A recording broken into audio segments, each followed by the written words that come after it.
After winning the United States Smash, Sora Matsushima has become the highest ranked Japanese player, breaking Tomokazu Harimoto's 8-year streak of being the Japanese number 1. And this was sort of a long time coming, so let's get into how this happened. Harimoto has been the head of the Japanese team since he was 14 years old, but something has changed this year. To really understand how this happened, we need to understand Harimoto's career. When Harimoto became the Japanese number 1 at 14 years old, it was for good reason. At that point, he was already beating some of the best players in the world, including the greatest player of all time, Ma Long. I think Harimoto kind of undeniably had the best junior career in history. At this point in time, people expected Tomokazu Harimoto to be the next historical player. With Fan Shendong and Wang Chuqin on the rise, people expected Tomokazu Harimoto to be right there with them. And like I said, it was for good reason. I mean, Harimoto played exceptionally well. But since then, there's something that has prevented Harimoto from being in that top tier of players. And that thing is his performances in the most important tournaments. Since then, Harimoto has competed in 2 Olympic singles and 5 World Championship singles,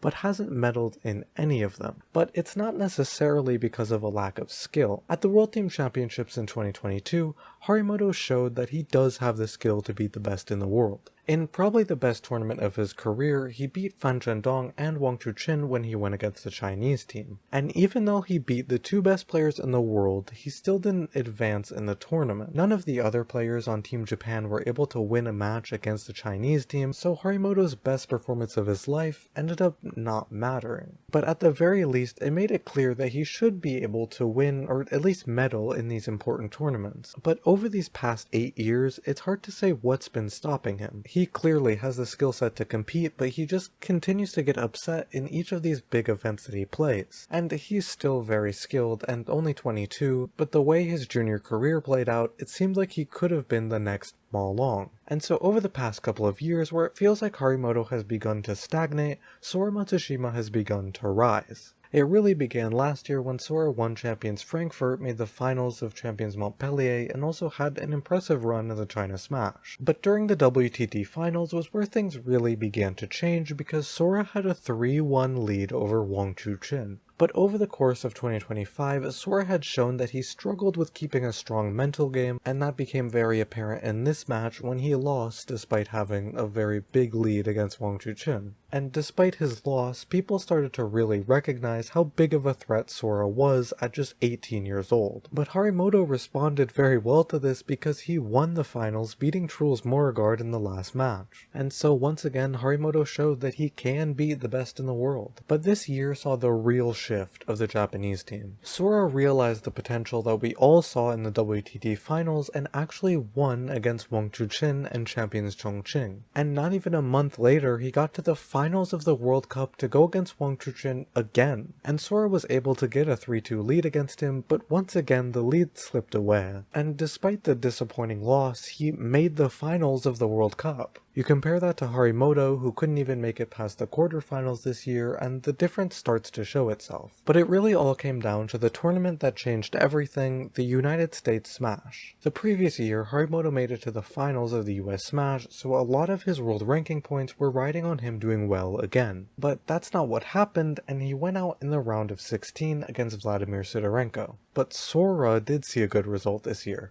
He made it to the finals to go against Vladimir Sidorenko and then won. And so he took his first Smash title, which was obviously a big boost in his world ranking. And this tournament was important for Sora not just because he won the title, but also because he beat Felix Lebrun. When you look at the most threatening young players to the world number 1 right now, Sora and Felix are the 2 names that instantly come to mind. And prior to the World Team Championships, Sora was 0-3 against Felix Lebrun. But since then, he's won their last 2 matches and has proved that he can compete not just with Chuqin, but also with Lebrun. And he's proved that he can be a threat to everyone in the world. And despite this, there's still a very valid criticism of Sora Matsushima's game, because it's clear that Sora's mental consistency can cause real problems for him. You saw it even recently at the World Team Championships, and it's something that he clearly needs to improve. But despite that, he's almost undoubtedly proven himself, especially considering he's still only 19 years old. And I think his performance in the US Smash did show that when it matters, he can be mentally strong.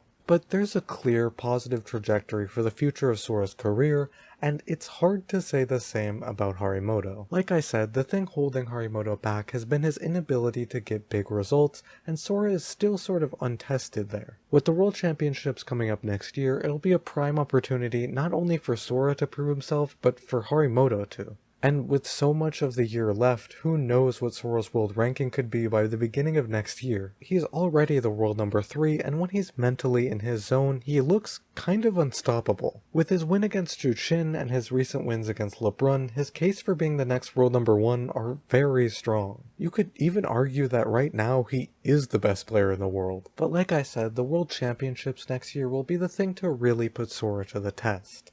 And it might be one of Harimoto's last chances to really live up to the potential that everyone has seen in him since he was 14. But either way, what Sora has done this year has been unbelievable and so much fun to watch. So that's where things stand right now, and even though it's hard to predict the future, Sora seems to be in really good position. Let me know what you think about how Sora has played this year, what Harimoto's career looks like, and what the future of the Japanese world number 1 is. But yeah, that's all I've got for today, so thank you.